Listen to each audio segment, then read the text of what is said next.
गांव के बाहरी किनारे पर एक पुराना और खंडर सा कुआं था। कहते हैं कि उस कुएं में एक यक्षिणी की आत्मा बसती है।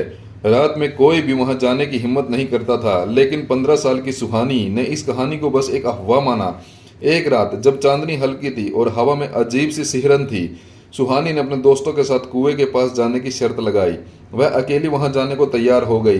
डरने की कोई बात नहीं है, उसने हंसते हुए कहा। कुएं के पास पहुंचते ही उसे लगा जैसे किसी ने उसकी पीठ पर हल्का सा हाथ रखा हो। उसने मुड़कर देखा पर कोई नहीं था। शायद हवा थी, उसने खुद को दिलासा दिया। जैसे ही उसने कुएं के करीब कदम रखा, उसे कुएं के अंदर से एक किसी रोने की आवाज़ सुनाई दी। आवाज़ इतनी धीमी थी कि उसे यकीन ही नहीं हुआ यह असली है या उसकी कल्पना। कौन है, उसने फुसफुसाते हुए पूछा। अचानक आवाज़ तेज हो गई। अब ऐसा लग रहा था जैसे कोई उसकी मदद के लिए चीख रहा हो, बचाओ। आवाज़ एक औरत की थी। डर के बावजूद सुहानी ने कुएं के अंदर झांकने का फैसला किया।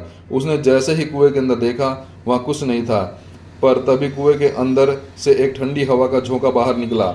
उसके कानों में किसी ने धीरे से कहा, तुमने यहाँ आकर बहुत बड़ी गलती कर दी है। सुहानी चीखती हुए पीछे हट गई, लेकिन तभी उसका पैर फिसला और वह कुएं में गिरने वाली थी। किसी ने उसे पीछे से पकड़ लिया। उसने पलट कर देखा, पर वहां कोई नहीं था। उसकी धड़कन और तेज हो गई। यह सब क्या हो रहा है? उसे लगा कि भागकर वापस चली जाएगी, पर उसके पैर जमे हुए थे। तभी कुएं के अंदर से एक लंबा और काला साया बाहर निकला। साये की आंखें खून की तरह लाल थी। तुमने मुझे जगाया है, वह फुसफुसाया। साये ने अपने लंबे हाथ बढ़ाए और सुहानी की ओर झपटा। सुहानी चीखते हुए पीछे हट गई, पर साया गायब हो गया।